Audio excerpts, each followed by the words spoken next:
वृंदावनेश्वरी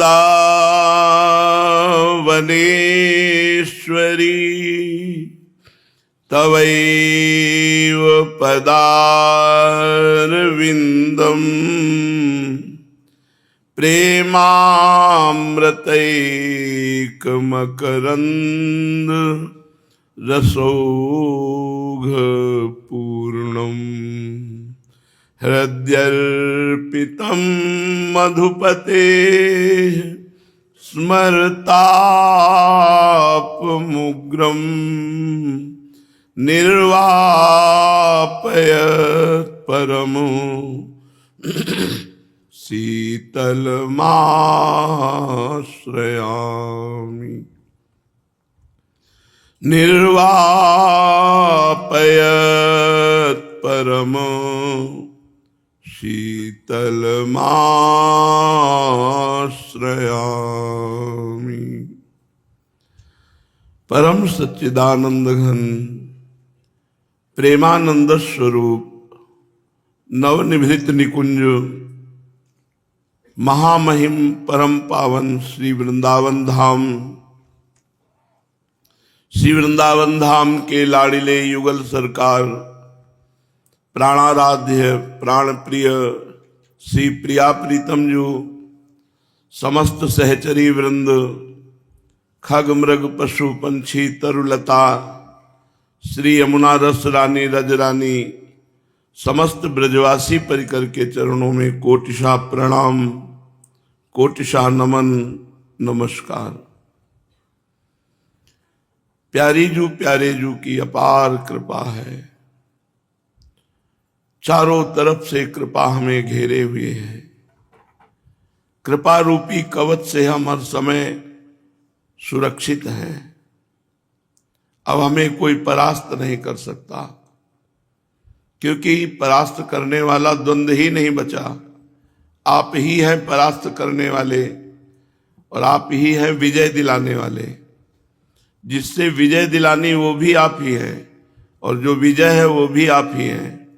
इसलिए अब द्वंद्व रहा नहीं, अब तो निर्द्वंदता आ रही है। भगवत कृपा ने हमें निर्द्वंद कर दिया। भगवत कृपा हमें अपनी ओर खींच रही है। अब ये माया प्रपंच रूपी दलदल हमें अपनी ओर आकर्षित नहीं कर सकता। आकर्षित कर भी ले तो घसीट नहीं सकता, घसीट भी ले तो हमें विमुख नहीं कर सकता पक्का, क्योंकि अब हमारे ऊपर प्यारे जू की अपार कृपा बरस रही है। उसका प्रमाण है कि हमें मनुष्य जन्म दे करके, हमें श्रीधाम वृंदावन का आश्रयवास दे करके, रसिकों का संग दे करके अपने नाम रूप लीला धाम के रंग की तरफ आकर्षित किया। ये कृपा का प्रमाण है कि हमारे ऊपर असीम कृपा है। श्रीपाद प्रबोधानंद जी महाराज कह रहे हैं, राधा श्री राधा राधा श्री राधा गौर श्यामल मिथुन खेलति कंदर्प लीला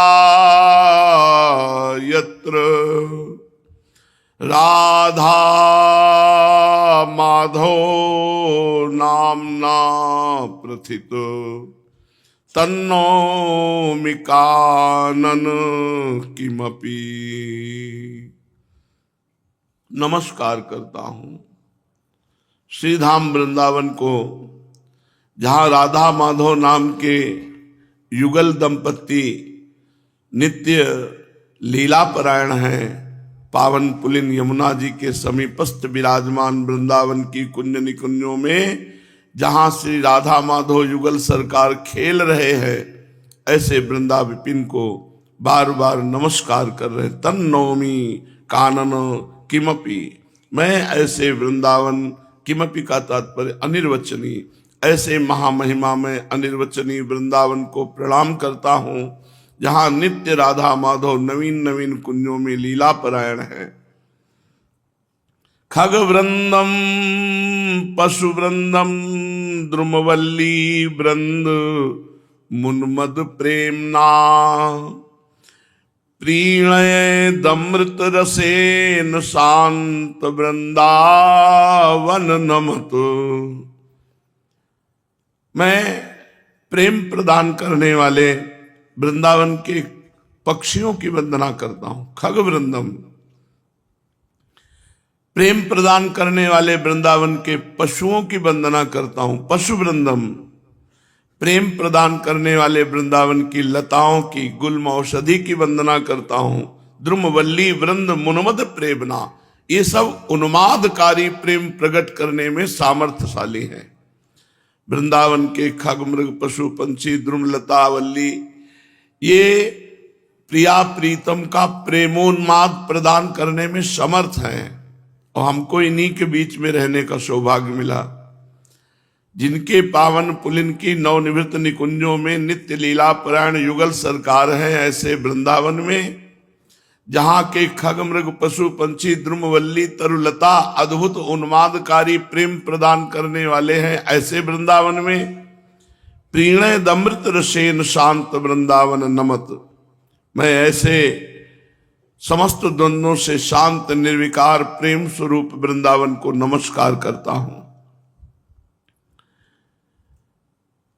यदि आपका हृदय ऊसर के समान है, ऊसर भूमि उसे कहते हैं जहां कोई भी घास तिनका नहीं जमता, चाहे जितनी खाद पानी लगा दो उसमें बीज अंकुरण नहीं होगा। ऊसरमपि हरि भक्तेर नाना दुर्मार्गम निष्ठमप्य धर्मम वृंदा विपिन मचिंत्य प्रभाव मनुमादयेत प्रेमना। यदि आपका हृदय ऊसर की भूमि के समान है हरिभक्ति के निमित्त, काम क्रोध लोभ तो आपके हृदय में खूब उन्माद प्रकट कर रहे हैं, लेकिन भगवत चरणारविंद की प्रीति, नाम जप, नाम कीर्तन, भगवत कथा श्रवण, भगवत लीला गायन, इनमें ऊसर भूमि के समान है। बिल्कुल कोई प्रभाव नहीं पड़ता हमारे हृदय में, ना नाम का, ना धाम का, ना लीला का, ना गुण का। प्रभाव पड़ता है तो काम क्रोध लोभ मोह मद मत्सर का।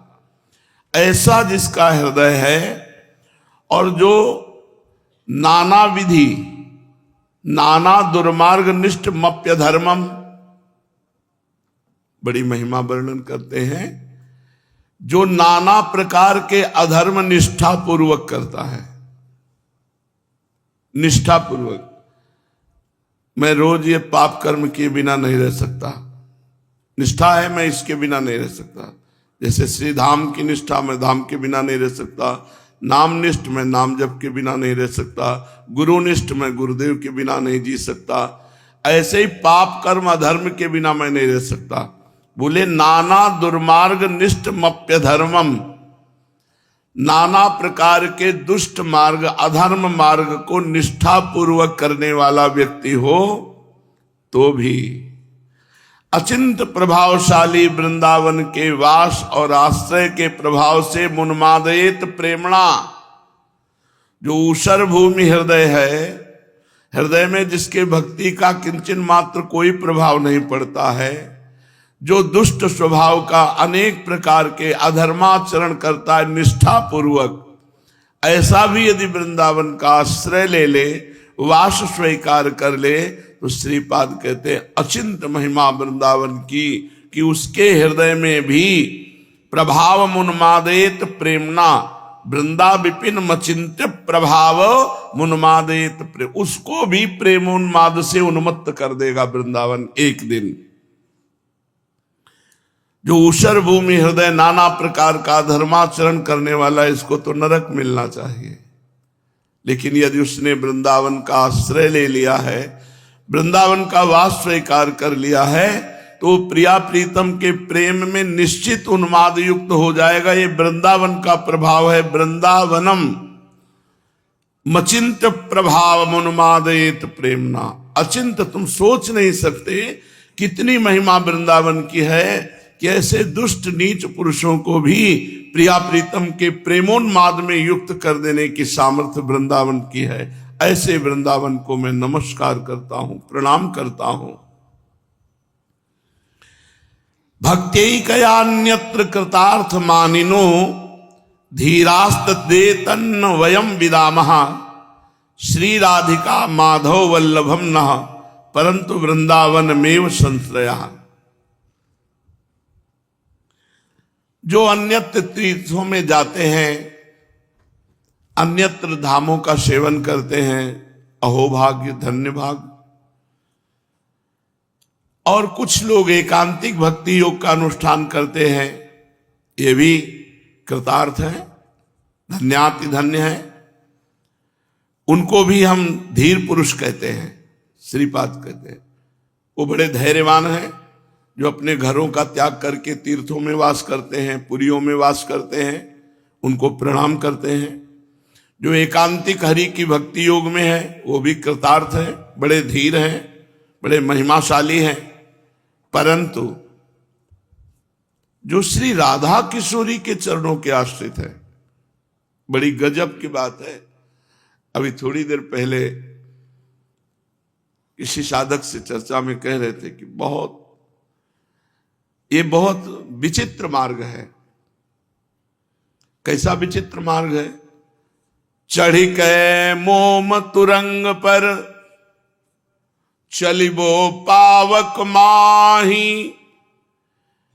प्रेम पंथ अति कठिन है सबको निबहत नाही।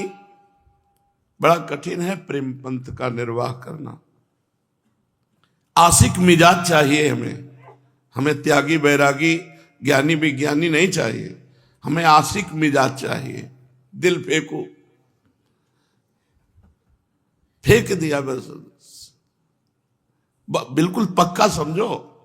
पूज्य श्री जीव गोस्वामी जी के पास जब कोई शिष्य बनने जाता तो पूछते थे, तुम्हारी आसक्ति कहाँ है? तो कहता है स्त्री में, काम लायक हो हमारे, चलो। तुम्हारी आसक्ति कहाँ? पुत्र में। एक आया 1 लाख स्वर्ण मुद्राएं अर्पित की और कहा मुझे शिष्य बना लो। कहा तुम्हारी आसक्ति कहाँ है? बोले कहीं नहीं। तो बोले काशी जाओ, उठाओ रुपया। यहां वृंदावन में तो हमें आशिक मिजाज चाहिए।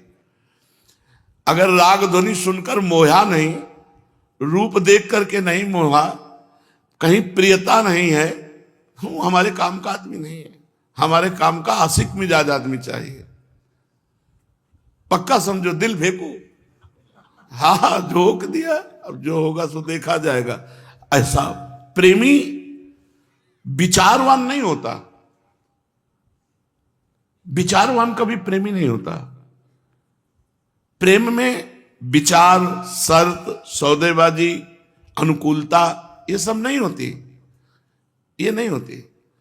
प्रेम एकाकी, अपनी तरफ से प्यारे को। और इसमें जो खास बात है कि जब हम प्रियालाल के प्रेम मार्ग में चलते हैं तो बिल्कुल उतना ही पावर से संसारिक राग बढ़ता है।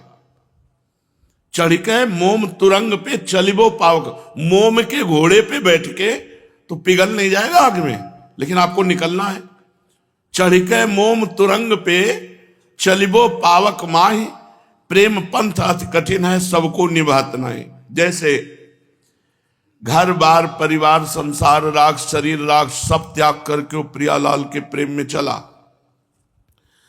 अब अगर उसे प्रेम होगा तो वैसे ही प्रेम होगा जैसे प्रियालाल से, पक्का। वो जी नहीं सकता उसके बिना। चक्रवर्ती सम्राट पद त्यागा। राजा का वैभव कितना होता है। भरत जी महाराज ऋषभदेव भगवान के पुत्र है, अपनी सुंदर रानियां त्यागी, अपने पुत्र त्यागे, सब सुख त्यागा। गंडकी नदी के किनारे एकांत में भगवान का वो चिंतन कर रहे हैं जो अत्यंत दुर्लभ। भागवत में पढ़ के देख लो।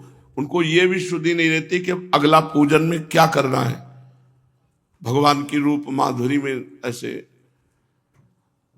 बिल्कुल ये ना समझे कि हम ऊंचाई पे चढ़ रहे हैं तो विपक्ष ऊंचाई पे नहीं चढ़ रहा, आपके साथ ही राग भी बढ़ रहा है। अब वो राग कहीं फंसने न पावे और सीधा मोड़ हो जाए प्रिया प्रीतम को, तो वो है नहीं तो अगर वो राग हिरन में हो गया तो महाराज जानते हो कैसे, जैसे गोपी जन विरह में नहीं वर्णन करती, अब एक साधक से चर्चा हो रही थी, हे चंद्रदेव तुम में जो हिरन का चिन्ह दिखाई दे रहा है तुम अत्यंत सौभाग्यशाली हो। हे पृथ्वी तुम में जो मेरे मृग शावक के चरण चिन्ह बने हैं तुम अपने हृदय में उन चरण चिन्हों को धारण करने के कारण बड़ी सौभाग्य। भूल गए जैसा भगवान में प्रेम वैसे हिरन में प्रेम हो गया और भगवान का प्रेम ढक गया। एक बार भी रामकृष्ण हरि नारायण कुछ नहीं, वही हिरन अंततो गत्वा हिरन का शरीर प्राप्त हुआ। चढ़ के मोम तुरंग पे अगर वो किसी से भी प्यार करेगा तो उसके जैसा प्यार करने वाला त्रिभुवन में कोई नहीं होगा, क्योंकि वो त्रिभुवन पति का प्यार जिधर मुड़ेगा तो उधर इष्ट देव के समान ही प्यार करेगा। अब सामने देहाभिमानी जीव होता है, उसको लगता है मैं सुंदर हूं इसलिए प्यार कर रहे हैं, मैं गुणवान हूं इसलिए प्यार, उसका स्वभाव है। और रूपवान हो ना हो, गुणवान हो ना हो, गाली देता हो, अपमान करता हो, वो प्यार करेगा तो ऐसा ही करेगा जैसे इष्ट देव से प्यार करता है। इसीलिए साधक को बहुत बचने की जरूरत है, क्योंकि वो कोई संसारी आदमी नहीं है। भोगी आदमी प्यार नहीं करता, वो केवल भोग पर दृष्टि रखता है। और जो आशिक मिजाज होते हैं इनको और किसी से मतलब नहीं होता, इनकी आसक्ति होती है बिना वो देखो लो धनुर्दास जी की, उतने ही बड़े महापुरुष बने जितने आसक्त थे। छाता लेके चलते थे अपनी पत्नी के सामने, उसको देखे बिना जी नहीं सकते थे। तो बाजार सामान लाना है तो अकेले जा नहीं सकते, पत्नी चलेगी, वो पीछे चलेगी तो देख नहीं पाएंगे, तो पत्नी चलती थी ऐसे, आप छाता लेकर ऐसे चलते थे उसे देखते हुए। आचार्य चरण के पास सूचना पहुंची तो बोले तो बहुत काम का आदमी, पूरा समिटा हुआ है, पत्नी में आसक्त, बस मोड़ दे देना है हरि की तरफ। तो जाके पूछे तुम भाई बड़ा उपहास हो रहा है तुम्हारा, बाजार में सब देख के लोग हंस रहे, तुम्हें कोई चिंता? बोले कोई परवाह नहीं। तो बोले ऐसे क्यों चल रहे उल्टा छाता लेके? तो उनका मैं जी नहीं सकता इसके रूप के बिना। मतलब कोई प्रेमी हृदय ये बातें जानता है और तो विनोद में ले लिया जाएगा, लेकिन कोई आशिक मिजाज जो वास्तविक प्रेमी है वो जानता मैं जी नहीं सकता। तो उनका रूप में आसक्त हो, बस इतनी बात है ना। अगर इससे अच्छा रूप हो तो उनका हो ही नहीं सकता। ऐसा कैसे? जे ही रंगनाथ जी सामने छूट गया छाता, छूट गई पत्नी, और बहुत बड़े महापुरुष हुए भगवान श्री रंगनाथ जी के परम भक्त धनुर्दास जी महाराज उनका नाम हुआ। गोस्वामी जी जगह जगह से अपमान तिरस्कार पाया हुआ हृदय, और जब पत्नी आई रत्नावली जी, अपार प्रेम, पूरा का पूरा भगवत प्रेम उनके ऊपर टूट पड़ा। ब्याह के बाद कभी विदा नहीं किया, कहते थे मैं जी नहीं पाऊंगा। काम भाव नहीं था, प्रेम भाव और काम भाव में अलग। काम भाव में वो अपनी क्रिया की ओर तृप्त हो गया, उदासीन हो गया। प्रेमी केवल आसक्ति की, रोम रोम में उसकी आसक्ति होती है। वो प्रेम बड़ा विचित्र कोटि का होता है। किसी गृह कार्य के लिए गए हुए थे, इतने में उनके पत्नी के भाई आए। गंगा पार ही ससुराल थी, राजापुर गंगा के उस पार, इस पार ससुराल। पत्नी ने कहा वो काम के लिए गए, चलो घर चलते देते, तो जाने नहीं देंगे। जो ही घर आए, कहा पत्नी, बोले वो तो मायके गई, शाम के समय था, रात्रि में कैसे कैसे, और छत से आंगन में। तो उनकी पत्नी ने देखा और कहा धिक्कार है तुम्हें, जितना तुम चाम से प्यार करते हो इतना राम से प्यार करते तुम महान हो जाते। बस मानो भगवान ने उस वचन से आसक्ति का मोड़ दे दिया। गोस्वामी जी दोबारा लौट के नहीं है, क्योंकि आशिक हृदय है ना, इसको चोट भी बहुत छोटी सी कंकड़ी भी बहुत पहाड़ की तरह लगेगी। प्रारंभ किया, पहली बात तो जो भगवान का आशिक है उसे कोई घसीट नहीं सकता। अगर घसीट ले तो उसे गिरा नहीं सकता, और अगर गिरा भी तो प्रीतम की गोद में होगा। अब उसका पतन नहीं हो सकता, पतन नहीं हो सकता। गोस्वामी जी इतने महान रघुनाथ जी के भक्त और इतने वैराग्यवान, कहीं पूरी जिंदगी में कभी कोई अन्य आसक्ति नहीं देखी गई। एक भरोसो, एक बल, एक आस विश्वास, एक राम घनश्याम हित, चातक तुलसीदास। चातक की तरह भगवान श्री राम से प्रेम किया। तो ये जो आसक्ति हृदय में उत्पन्न होती, बड़ी सुरक्षा की आवश्यकता है, बाढ़ की आवश्यकता है, संत सदगुरुदेव की नजर की आवश्यकता है। नहीं तो आशिक मिजाज वो जहां थोड़ा सा आह्लाद आया वो संसार की तरफ भटक जाएगा। साधक को आनंद के समय उदासीन रहना चाहिए। जब हृदय में भगवदानंद की स्फूर्ति हो रही हो तो उदासीनता होनी चाहिए। बहुत ही सुकोमल हृदय हो जाता है, बहुत ही। कोई झूठ से उससे कह दे हम आपके बिना जी नहीं सकते, आप चले गए तो हम कैसे रहेंगे, और इतनी गंभीरता से इस बात को लेता है कि वैसे तो नहीं, अगर हम चले भी गए तो श्री जी तुम्हारे साथ रहेंगे। अंदर से संकल्प क्या बना, हम चले गए तो श्री जी तुम्हारे साथ रहेंगे। श्री जी से साथ दिला दे, तुम्हें पता नहीं चला, अब तुम्हारी पूरी बागडोर श्री जी के हाथ में पहुंच गई। संतों का हृदय एकदम, कहा तो गोस्वामी जी ने कि मक्खन के समान होता है, लेकिन कहा कविन पर कहे न जाना, क्योंकि निज परिताप द्रवै नवनीता और पर दुख द्रवै सो संत पुनीता। जो दूसरे के दुख को देखकर द्रवित हो जाए वही संत। तो ये जो साधुता का मार्ग है, पूरा निर्वाह करना बहुत कठिन है, क्योंकि पता नहीं जीवन की मोड़ पर कौन आकर के बोल दे कि मैं आपको बहुत प्यार करता हूं, और उसका आशिक मिजाज स्वीकार कर ले कि हाँ ये प्यार करता हूं, मर गया पूरा। क्योंकि वो मोड़ पूरा होगा, अधूरा जीवन रहा नहीं है, अनन्य जीवन रहा है।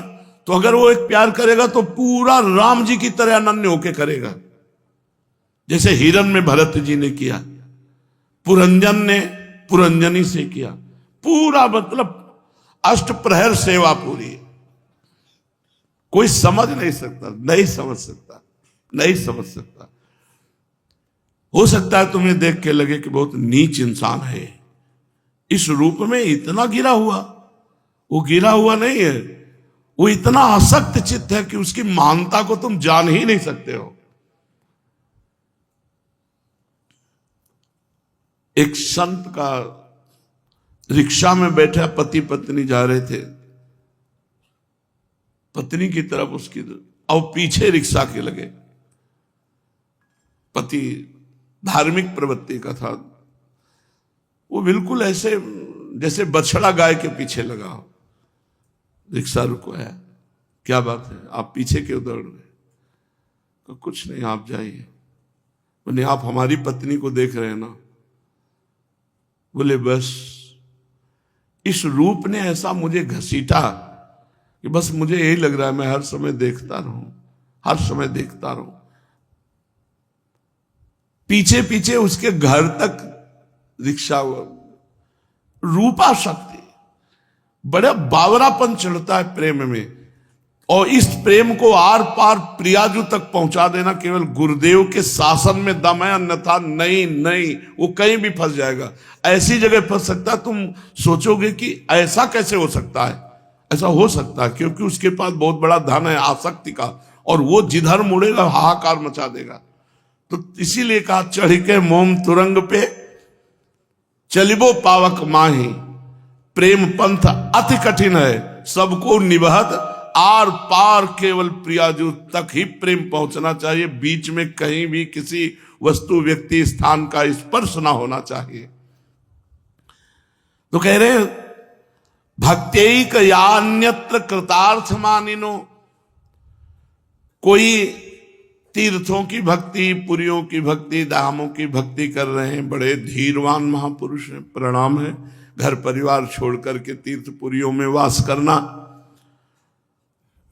धीरास तदेन तन्न वयम विदामः, कोई हरि की एकांत भक्ति कर रहा है, मैं उनको भी प्रणाम करता हूं, विवेचना नहीं कर सकता क्योंकि बहुत धैर्य की बात है एकांतिक भक्ति योग के द्वारा भगवान की आराधना करना। परंतु सब बात पीछे हो गई परंतु लगते ही, परंतु श्री राधिका माधव वल्लभम न, जिसके जीवन में राधा माधव वल्लभ नहीं बने, वल्लभ माने तो सबसे प्यारे, जिसके जीवन में सबसे प्यारे राधा माधव नहीं बने, मुझे वो रुचता नहीं। सब करो बढ़िया है, मोक्ष मिलेगा, धाम मिलेगा, परम लाभ मिलेगा सब, लेकिन मेरे को श्रीपाद कह रहे हैं मेरे को रुचता क्या है, परंतु वृंदावन में संश्रया श्री राधिका माधव वल्लभम,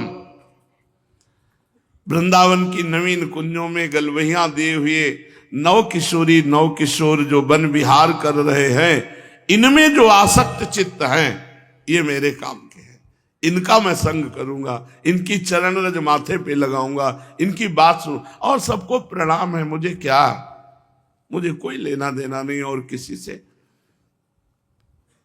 श्रीधाम वृंदावन ऊषर हृदय में भी दुष्ट आचरण करने वाले को भी, अधर्माचरण करने वाले को भी महाप्रेम में निमग्न कर देता है।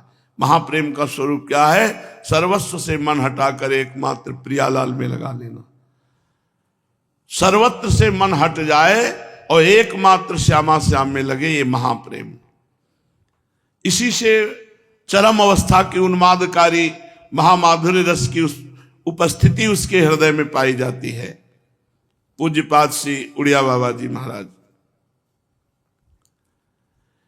इष्ट देव के अनंत नाम है, अनंत रूप है, किंतु हमारा गुरु प्रदत्त नाम और रूप में ही अनन्य प्रेम होना चाहिए, अन्य नहीं। ये निर्णय कर लेना चाहिए।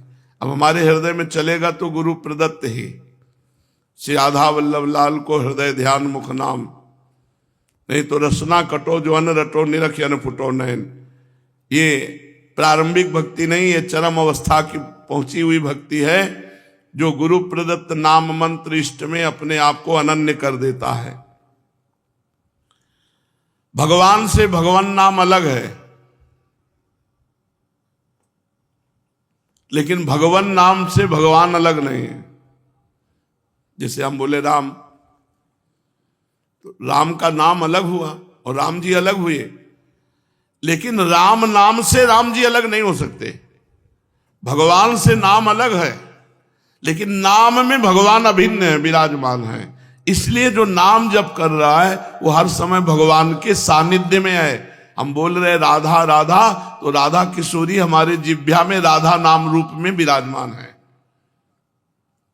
नाम के अंदर भगवान है और भगवान के अंदर सब ज्ञान ऐश्वर्य माधुर्य प्रेम सब कुछ समाया हुआ है। अर्थात नाम जपने वाले को समस्त ज्ञान ऐश्वर्य माधुर्य लीला सब कुछ प्राप्त हो जाएगा, बस तुम नाम जपते रहो। नाम, गोस्वामी जी की ये चौपाई तो सबने सुनी होगी, नाम लेत भव सिंधु सुखाही, करहु विचार सुजन मन माही। ऐ सुजन, ऐ सुंदर जानकार, ये बात मेरी जान लो कि नाम लेते ही भव समुद्र सूख जाता है। अब विचार करो कौन सा साधन श्रेष्ठ। नाम लेते ही भव समुद्र से पार होने की बात जाने दो, सूख जाता है। पूज्यपाद उड़िया बाबा जी कहते हैं, ये चौपाई तो सब लोग गाते सुनते हैं, पर क्या महत्व तो समझ पा रहे हैं कि चौपाई क्या कह रही है? कि नाम से बढ़कर कुछ नहीं है, निरंतर नाम जप करो। पर कौन नाम जप करता है? कोई बिरला ही। भगवान तो अनंत सौंदर्य की खान है, उनकी ओर मन नहीं जाता। क्यों? क्योंकि तुम नाम जप नहीं करते। नाम जप करो, फिर देखो तुम्हारा मन भगवान के अनंत सौंदर्य में पहुंच जाएगा। अपना पुरुषार्थ केवल इस बात का है कि हम नाम जप करें, भगवत कृपा इसी बात की है कि तुम्हारे में नाम जप करने की रुचि हो जाए। ऋषियों ने ये समस्त साधनों को शोध करके उनका सारांश निकाला। ऋषियों ने समस्त शास्त्रों के साधनों को शोध करके सारांश निकाला। जगत चिंतन छोड़कर भगवत चिंतन करना ही सब साधनों का निचोड़ है। चाहे योग हो, चाहे ज्ञान हो, चाहे भक्ति हो, चाहे कर्म योग हो। संसार का चिंतन छूट जाए और भगवत चिंतन हो, यही सब साधनों का फल है। जगत चिंतन देहाशक्ति, भगवत चिंतन भगवदाशक्ति। भगवत चिंतन करने से ये देह भी दिव्य हो जाता है, देह भी दिव्य हो जाता है। सर्वदा जो भगवान का चिंतन करते रहते हैं, भगवान नाम की रट लगा देते हैं, कलयुग स्पर्श नहीं करता ऐसे साधकों का। नहीं तो कलयुग के स्पर्श मात्र से बुद्धि भ्रष्ट हो जाती है। कलयुग कर्म न धर्म विवेकु, राम नाम अवलंबने को। कलयुग में धर्म कर्म सब विशेष फलदायी नहीं रह गए, केवल भगवान नाम। कलयुग केवल नाम आधारा, सुमिर सुमिर नर उतरे। केवल भगवान नाम। जो जितना अधिक नाम जप करेगा उतना ही अधिक उसे आनंद की अनुभूति होगी। पहले पाप नष्ट हो जाए। पापों का नाश होने के बाद आनंद मिलता है। इसलिए जब तक नाम जप में तुम्हें आनंद ना मिले तो समझो नाम तुम्हारे पापों को भस्म कर रहा है। जिस दिन पाप नष्ट हो गए उस दिन आनंद में डूब जाओगे। बिना भगवान शंकर की कृपा के हरि नाम में प्रीति नहीं होती, हरि चरणों में प्रीति नहीं होती। अगर किसी की हरि चरणों में प्रीति है तो देवाधिदेव महाशंकर ने की आराधना हुई है। पीछे बड़े बड़े महापुरुषों के जीवन चरित्र में पाया गया कि वो शिव आराधन में तत्पर रहे। पूज्य राधा बाबा, नरसिंह मेहता जी, बड़े बड़े महापुरुषों को भगवान शंकर की कृपा से, हरि भक्ति की कृपा से धाम नाम में प्रेम, राधा नाम में प्रेम, राधा धाम में प्रेम। तो जिसको हरि नाम में प्रीति ना हो रही वो भगवान शंकर से प्रार्थना करे, भगवान शंकर की आराधना करे, निश्चित हरि नाम भक्ति उसके हृदय में जागृत हो जाएगी। नाम जागृत हो जाएगा, हरि भक्ति जागृत हो जाएगी। अयोध्या वासियों से भगवान श्री राम बैठाल करके हाथ जोड़ के कहते हैं, और एक गुपुत मत सब ही कहो कर जोरी, शंकर भजन बिना नर भगति न पावई मोरी। जा पर कृपा न करही पुरारी, सो न पाओ मुनि भगति हमारी। शिवद्रोही ममदास कहावा, सो नर मोही सपने हूं नहीं भावा। भगवान श्री राम जी कह रहे, हे अयोध्यावासियों, मैं हाथ जोड़कर सबसे प्रार्थना करता हूं, एक अपने मन की गुप्त बात कहता हूं। भगवान शंकर के भजन के बिना कोई मेरी भक्ति नहीं प्राप्त कर सकता। अगर कोई भगवान शंकर से द्रोह करे और मेरा दास कहलाए तो स्वप्न में भी मुझे वो अच्छा नहीं लगता। जिस पर भगवान त्रिपुरारी महादेव जी की कृपा नहीं होती वो मेरी भक्ति को प्राप्त नहीं होता। इसलिए बाबा भी कह रहे हैं, यदि हरि भक्ति हरि नाम में प्रीति ना हो रही हो तो शंकर जी को एक लोटा जल चढ़ा दिया कर। हर हर महादेव। वो एक चुल्लू जल से, एक बिल्व पत्र से, एक ककौड़ा धाक और धतूर का फल, इतने से ही वो प्रसन्न हो जाते हैं। बड़े औधर दानी हैं, बड़े आशुतोष हैं। जिस व्यक्ति का जिस मंत्र में गुरुदेव ने प्रवेश दिया हो उसी मंत्र का जप करना चाहिए। अन्य जगह से पढ़ लिख के मंत्र जपने से सिद्धि नहीं होती, गुरु के श्रीमुख से कान में सुनने से होती। जो दूसरों की संपत्ति का त्याग करता है, पर स्त्री का दूषित भाव से चिंतन करना त्याग करता है, यथालाभ संतुष्ट रहता है, उसमें बहुत जल्दी नाम जप स्फुरित हो जाता है। मानो ये बात कह रहे हैं कि नाम जप करते हुए यदि नाम जप में प्रीति नहीं हो रही तो ये स्थान देख लो। दूसरे की संपत्ति का अपहरण करना, दूसरे की स्त्री के प्रति दोष दृष्टि रखना, काम आदि भाव, पर निंदा, वैष्णव अपराध, अपवित्र भोजन, अगर इनका त्याग हो जाए तो बहुत जल्दी नाम में रुचि हो। यही जहां दोष हो जाते हैं तो भजन फिर रुचि नहीं रह जाती। तो भजन ऐसे जैसे सूर्य तो है पर कोहरा ढक गया, प्रकाश नहीं हो रहा, तो फिर भजन का प्रकाश नहीं होता। पराई माता बहनों की तरफ काम दृष्टि, अपवित्र भोजन का त्याग, वैष्णव निंदा पर निंदा का त्याग, पराई माता बहनों की तरफ अगर हमारी दृष्टि रहेगी काम की तो हमारे भजन में रुचि नहीं होगी। भजन चाहे घंटा 2 घंटा करो, वृत्ति वहीं पहुंच जाएगी। सदगुरु की कृपा से यदि ये परहेज करते हुए नाम जप किया जाए, सदगुरु प्रदत्त मंत्र नाम, तो बहुत जल्दी सिद्ध हो जाएगा। वो सिद्ध का तात्पर्य होता बिना प्रयास के निरंतर भजन चलना। सदगुरु जो बात बता दे बस उस बात में कभी संशय मत करना, उसको पकड़ लो, पार हो जाओगे। जब कोई अधिक जप करने लगता है तो जप हृदय से उसकी नस नाड़ियों में और फिर रोम रोम में, फिर जहां बैठता है जिस जगह वहां परमाणु छा जाते हैं। एक बार दंडवती परिक्रमा लगा रहे थे गिरिराज जी महाराज की, सदगुरुदेव भगवान साथ थे, तो पूछरी के लोठा में जब पहुंचे तो उसी समय कुछ दिन ही हुए थे, शरीर पूरा हुआ था। पूज्य श्री जगन्नाथ दास बाबा जी बड़े सिद्ध महापुरुष थे, कई बार दर्शन हुए उनके।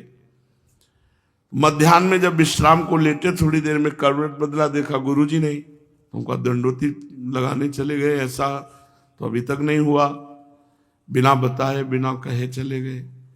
जल्दी से उठे, भागे, तो दोस्त वैष्णव जन आ रहे थे। हमने कहा किसी संत भगवान को देखा क्या परिक्रमा मार्ग में जाते हुए? बोले नहीं, यहां तो नहीं, एक संत भगवान अप्सरा कुंड में बैठे हैं। देखा महाराज जी बैठे। जब उठ के आए तो दूर बैठ गए, जब उठ के आए तब तो महाराज जी यहाँ कैसे? तो उनका वहां इतने गोपाल मंत्र के जोर के परमाणु हैं कि निज मंत्र जपने में विक्षेप हो रहा था, इसलिए उठ के आ गए। तो यहाँ बाबा वर्णन कर रहे हैं, जब अधिक जप होने लगता है तो जिह्वा से कंठ में, कंठ से हृदय में, हृदय में संपूर्ण नस नाड़ियों में, फिर रोम रोम में, फिर बाहर जहां बैठा हुआ है उतना क्षेत्र मंत्राकार हो जाता है। इसलिए गुरु प्रदत्त नाम जप करो। जो निषेध किया गया है गंदी बातें, वो अपने जीवन से दूर करो धीरे धीरे नाम बल से। श्रीमद् भागवत महापुराण। महाराज मिथिलाधिपति विदेहराज जनक निमि जी महाराज प्रश्न करता है और उत्तर देने वाले 9 योगीश्वर हैं। प्रश्न है, भगवान की दुरंत माया से कैसे पार हुआ जा सकता है? कल चर्चा थी भगवान की माया का क्या स्वरूप है, सो आपने सुना। फिर प्रश्न था कि माया से कैसे पार हुआ जा सकता है, तो श्री प्रबुद्ध जी महाराज कहते हैं कि पहले सदगुरु का वर्णन करें। प्रायः शिष्य के लक्षणों के वर्णन मिलते हैं, यहां सदगुरु के वर्णन किए।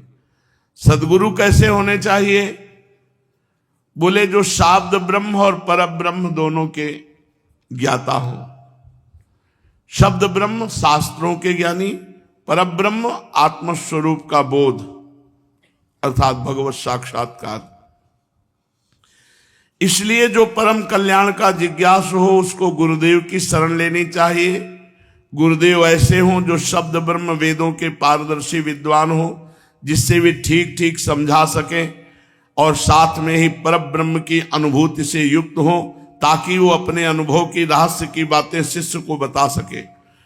गुरुदेव का चित्त शांत हो, द्वंद्वातीत स्थिति हो, व्यवहार के प्रपंच में विशेष प्रवृत्त नहीं होना चाहिए।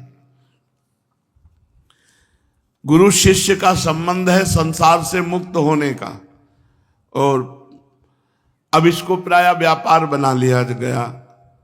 हर संबंध में स्वार्थ बुद्धि घुसती चली जा रही, जिससे हर संबंध दूषित होता चला जा रहा है। जिज्ञासु को चाहिए कि सदगुरु को ही अपना परम प्रीतम, अपनी आत्मा, अपना इष्ट देव माने, निष्कपट भाव से गुरुदेव की सेवा करे और गुरुदेव की आज्ञा में रहकर भक्ति भाव के साधनों की क्रियात्मक शिक्षा ग्रहण करे। देखो, शिष्य वही है जो गुरु के मनोभाव को समझे।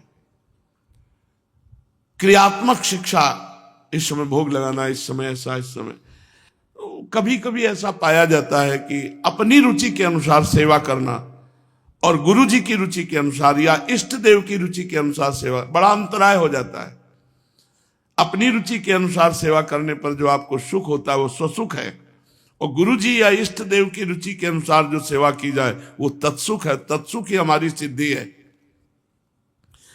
तो निष्कपट भाव से गुरुदेव की सेवा में रहना और उनसे भक्ति के साधनक जो क्रियात्मक शिक्षा है उसको ग्रहण करना, इन्हीं साधनों से सर्वात्मा भक्त को अपनी आत्मा का दान करके भगवान उसे सदा सदा के लिए अखंड प्रसन्नता प्रदान करते हैं। पहले शरीर से ममता हटाना सीखे गुरु चरणों में। गुरु चरणों में ऐसी प्रीति करे कि अपने शरीर की ममता न रह जाए। जहां खड़ा कर दिया, खड़ा कर दिया। जहां आप ये सच्ची समझो, अगर भगवान अपने प्रेम में अपने आप को छुपाए नहीं और खोल देना, तो आप भगवान का अनादर कर दोगे। आप अनादर कर दोगे, अनादर कर दोगे, अपमान कर दोगे। पक्का 100% लिख के कह रहा हूं। यदि भगवान अपने को माया के पर्दे से ना ढके और आप जब तक विकल नहीं हो जाते, प्राण त्यागने की स्थिति नहीं आती, तब तक वो सामने नहीं आते। अगर वो ऐसे ही सामने आ जाए तो अगर उनका अपमान न कर दो, उनकी अवहेलना न कर दो, तो कहना अधिक प्रीति से महत्व बुद्धि अंतर्ध्यान हो जाती है। भगवान इसीलिए योग माया का पर्दा रखते हैं, नहीं तो जीव अपनी औकात भूल जाता है, अपनी सामर्थ्य भूल जाता है और वो अपनी क्षमता से अधिक उपद्रव करने लगता है। भगवान मिल जाए तो कोई भगवान का भजन न करे। इसीलिए वो पर्दे में रहते हैं कि जब प्राण विकल, अहंकार नष्ट, तब भगवान। गुरु जब क्रियात्मक शिक्षा दे तो उस समय अपने अहंकार को थोड़ा शासन में रखना चाहिए। ऐसे से ऐसे हम कह रहे हैं, वो कह रहे हैं काजल यहां लगाओ, लगाओ काजल। नहीं महाराज, ये आंख में लगा दे तो ज्यादा सुंदर रहेगा। तो उनको पता नहीं क्या वो क्यों कह रहे हैं यहां लगाओ, लगाओ वहां लगाओ जहां कह रहे। काजल यही लगा दिया। अपनी बुद्धि नहीं लगाने की। गुरु जी तो गाल में काजल लगवा रहे हैं, आंख में काजल लगना चाहिए। शास्त्र में लिखा है आंख में अंजन। गए तुम, वो किस भाव से कह रहे हैं, इस समय किस दशा में है तुम्हें क्या पता, तुम वही लगाओ जहां कह रहे हैं। गुरु के द्वारा क्रियात्मक शिक्षा भक्ति की ग्रहण करें। इन्हीं साधनों से सर्वात्मा भक्त को अपनी आत्मा का दान करने वाले भगवान प्रसन्न हो जाते हैं। सब कुछ छीन लिया महाराज बलि से, इसके बाद बांध दिया वरुण पास्य का। बता बहुत बड़ा दानी बनता था, तीसरा पग कहां से पूरा करेगा। बलि जी वैसे ही दैन्य, 3 पग पृथ्वी मांगी, वो पूरा गुरु जी का विरोध करके तुमको दिया, सब कुछ दे दिया, इसके बाद वरुण पास से बांध रहे हो मुझे। यह तुम्हारी कोई भगवत्ता है? ऐसा नहीं। भगवान की इस लीला में कि 2 में तो सब ब्रह्मांड नाप लिया, कहा तीसरा पग दीजिए, और वरुण पास से बांध दिया, जो प्रतिपल कष्ट देता रहता, प्राण दंड जैसा कष्ट। बलि जी ने कहा अभी तो हमने प्रणाम भी नहीं किया आपको। तभी भगवान बिक गए कि अब भी रोष नहीं, अब भी कोई शिकवा शिकायत नहीं। बहुत दुर्दशा है जीव की, बहुत दुर्दशा है। पहले शरीर में अनासक्त होना सीखे गुरुदेव के चरणों में, फिर संतान, धन, संपत्ति, परिवार, इससे अनासक्त होना सीखे, फिर भगवान के भक्तों में कैसे आसक्त होना चाहिए ये सीखे, फिर समस्त प्राणियों के प्रति दया, मैत्री, विनय और निष्कपट भाव की सेवा। मिट्टी जल आदि से बाह्य शरीर की पवित्रता, छल कपट आदि के त्याग से भीतर की पवित्रता। मिट्टी जल आदि से बाह्य पवित्रता करना चाहिए। शरीर पवित्र रहता है तो मन भी पवित्र रहता है, मन पवित्र रहता है तो भगवान के भजन में। इसलिए कपड़े पवित्र होने चाहिए, कीमती नहीं, पवित्र होने चाहिए। हम सुंदर नहीं कह रहे, पवित्र हो, भले चिथड़ा हो लेकिन पवित्र कपड़ा हो। अगर पवित्र वस्त्र है, पवित्र शरीर, तो आप खुद देखोगे परम पवित्र भगवान का सहज में स्मरण होता है। ये जो अपवित्र रहते हैं, मिट्टी जल आदि से शरीर की पवित्रता और छल कपट आदि के त्याग से भीतरी पवित्रता, और धर्मानुष्ठान के लिए कष्ट सहना। जैसे सर्दी का समय है, रात्रि में उठ जाना, स्नान करना, स्नान करके आना, सत्संग सुनना, कष्टप्रद जीवन यत तज्ञे विस्मय परिणामे अमृतोपमम। जो धर्मानुष्ठान के लिए कष्ट सहता है वही तपस्या है। यही परम तपस्या है कि अपने नियमावली के लिए, धर्मानुष्ठान के लिए हम कष्ट सहे। सहनशीलता, जब आप अपने धर्मानुष्ठान में चलेंगे तो आपको कोई विनोदास्पद शब्द कहेगा, कोई उपहासास्पद कहेगा, बड़े भगत बनते हैं या कुछ भी ऐसा, उसको सहन करो। आपको कोई प्रतिकूलता या कोई अपराध जनित बात करता है आपसे, आप चुपचाप सहन करो। सहन करना ही तपस्या होगी। तो धर्मानुष्ठान का पालन करने से, जो भी हमारी प्रतिकूल परिस्थिति उसको सहने से और मौन रहने से। आप गीजर के पानी से स्नान करते हैं, आपको ये कमजोर करता है, आपकी क्षमता को कमजोर करता है, शारीरिक सहनशीलता को कमजोर करता है। थोड़ी देर, एक दो मग्घा तो ठंडा पानी जा करके एकदम विचलित करेगा, लेकिन फिर बाद में घंटों तक आपको आनंद देगा। सर्दी सहने के सामने, और गीजर से नहा के निकलो तो आपका शरीर कांपने लगेगा। बाहरी शक्ति, जब सर्दी लगेगी तो क्षमता नहीं आपकी सह सको। कोशिश करो ज्यादा गर्म पानी से ना नहाओ। एक बच्चा है अभी, वो ठंडे पानी से, कहा नहीं हम लगवा देते हैं, नहीं हमें जरूरत नहीं, बड़ा आनंद आता है ऐसे। आप अभ्यासरत रहो, अभ्यास करो अपने साधन मार्ग में कष्ट सहने का। फिर मौन रहना चाहिए। मौन से बहुत लाभ मिलता है, अपने भी कोशिश करते हैं, मौन से बहुत लाभ मिलता है। एक तार भजन करने का सुख मिलता है। आप लोग भी अभ्यास करो जितना मौन रह पाओ। और स्वाध्याय, शास्त्र का नित्य स्वाध्याय होना चाहिए। जैसे आप गीता जी के 10 श्लोक पढ़ें, भागवत के 10 श्लोक पढ़ें, रामायण की 10 दोहा पढ़ें, अर्थ सहित पढ़ें, भाव समझें। रोज शास्त्र का स्वाध्याय करो। सरलता, आपके व्यवहार में छल कपट नहीं होना चाहिए, सरल व्यवहार होना। संत सरल चित जगत हित जान, स्वभाव स्नेह बाल विनय सुन करि कृपा राम चरण रति दे। जो साधुता का स्वरूप है वो सरलता है। जो मन में वही वाणी में, जो वाणी में वही तन में है। ब्रह्मचर्य, जहां तक हो सके ब्रह्मचर्य का पालन करें। अहिंसा, मन वाणी शरीर से किसी को दुख ना पहुंचावे। सर्दी गर्मी सहना, ये बहुत आवश्यक है। खान पान, शौच लघु शंका, साधक इस पे संयम रखता है। जैसे अपने आसन पे बैठे तो 3 घंटे आसन पे बैठे तो फिर 3 घंटे कोई लघु शंका सोच, उस वेग को फिर समन करना चाहिए। सत्संग में बैठे तो अब समन करना चाहिए। गर्मी सर्दी का वेग सह जाइए। शौच लघु शंका का जब आसन में बैठे पहले से निवृत्त हो जाओ, पहले से निवृत्त हो जाओ कि अब जैसे सत्संग शुरू होने वाला है तो आप लघु शंका चले जाओ 10 मिनट पहले। घंटा 1.5 घंटा सत्संग हुआ फिर आप चले जाओ, फिर घंटा 1.5 घंटा वाणी पाठ हुआ फिर आप बाद में चले जाओ। सर्दी गर्मी सहो, शौच लघु शंका के वेग को उस समय जब सत्संग में हो या पाठ में हो। और सुख दुख को सहो। देखो सहन करना ही साधुता है।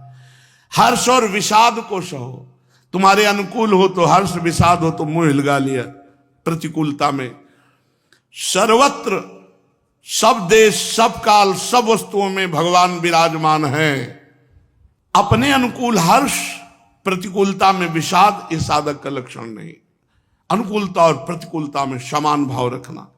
सर्वत्र, समस्त देश, काल, वस्तु, व्यक्ति में एकमात्र ईश्वर विराजमान है ऐसा देखना। ये मेरा घर है ऐसा कभी भाव न रखना। ये भगवान का घर है, मैं इसमें सेवा में रहता हूं ऐसा भाव रखना।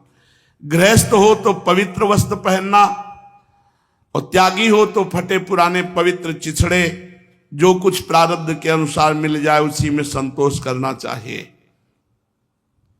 गृहस्थ हो तो पवित्र वस्त्र पहनना। हमें लगता है कि जिन जिन को हमारी आवाज कानों में सुनने को मिल रही हो, शौचालय उतने ही कपड़े पहन के जाओ जितने धो सकते हो। पवित्र रहो, पवित्र रहने से तुम्हारी बुद्धि पवित्र रहेगी।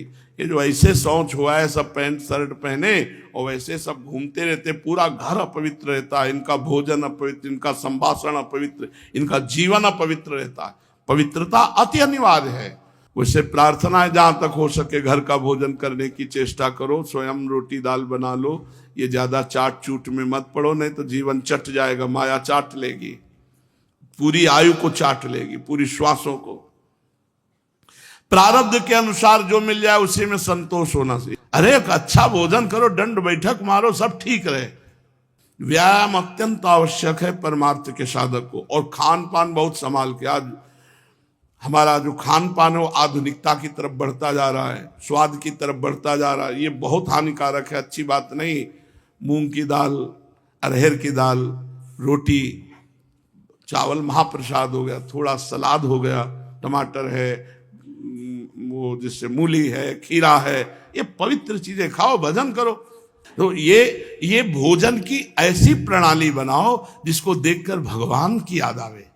भोजन पा रहे हो और उसकी प्रणाली भले आप शुद्ध बनायो, लेकिन प्रणाली उसकी अशुद्ध है, उसको देख करके अशुद्ध वस्तु में याद आती है तो नहीं खाना चाहिए, वो बुद्धि भ्रष्ट कर देंगे। सुख दुख हर्ष विषाद रहित होना, सर्वत्र श्री भगवान है ऐसा देखना, और अपना घर है ऐसा कभी न मानना। ये भगवान की कुटिया है, मैं इसमें सेवक हूं। गृहस्थ हो तो पवित्र वस्त्र पहनना, और त्यागी हो तो फटे पुराने चिथड़े पहनना। त्यागी हो तो फटे पुराने, बस शरीर ढकना है ऐसा कपड़ा होना चाहिए। प्रारब्ध के अनुसार जो कुछ मिल जाए उसी से संतोष करना। भगवान की प्राप्ति का मार्ग बताने वाले शास्त्रों में श्रद्धा करना। दूसरे किसी शास्त्र की या संत की या भक्त की निंदा ना करना। थोड़ा प्राणायाम जरूर करना। देखो, प्राण पोषण के लिए जैसे अन्न जल आवश्यक है, ऐसे वायु भी आवश्यक है। तो वायु का संशोधन करने से 24 घंटे हमारी जो नस नाड़ियां नहीं काम में आ पाती, प्राणायाम के द्वारा वो भी आते हैं। हमारा लक्ष्य प्राणायाम से योग नहीं है कि अष्टांग योग की तरफ हम प्राणायाम शरीर को स्वस्थ करके भजन 15 मिनट जरूर करो। मुख प्रसन्न तन तेज विराजा कीन्हे रामचंद्र कर काजा। अरे इंद्रियों को संयम में रखो, भगवान का आशा ही परमम दुखम नैराश्यम परमम सुखम। जैसे यथा लाभ संतोष, प्रारब्ध के अनुसार जो भगवान दे उसी में संतोष करना सीखे। इसीलिए कहते हैं भाई उतना ही पैर पसारो जितनी लंबी तुम्हारी चादर हो। चादर से ज्यादा लंबी तो फिर परेशानी आ जाएगी। भगवान की प्राप्ति का मार्ग बताने वाले शास्त्रों में श्रद्धा करो, दूसरे की निंदा न करो, और प्राणायाम के द्वारा शरीर को स्वस्थ रखो, मन को संयम में रखो। मौन के द्वारा वाणी को संयम में रखो, और वासनाहीनता के अभ्यास से कर्म को संयम में रखो। सत्य बोलना, इंद्रियों को अपने अपने गोलकों में स्थिर रखना, मन को कहीं बाहर न जाने देना, ये गुरुदेव की चरणों की शरण में रह के सीखना चाहिए। राजन, भगवान की लीलाएं बड़ी अद्भुत हैं। भगवान के जन्म कर्म और गुण दिव्य हैं। भगवान के ही नाम गुण कीर्तन का श्रवण करना चाहिए, भगवान का ध्यान करना चाहिए। शरीर से जितनी चेष्टाएं हों सब भगवान को समर्पित कर देना चाहिए। मेरे जीवन में अब जो कुछ होगा वो भगवान मंगल करेंगे, और मैं जो कुछ करूंगा वो सब भगवान को समर्पित करूंगा, ये भाव रखना चाहिए। शेष चर्चा आगे। श्री राधा वल्लभ।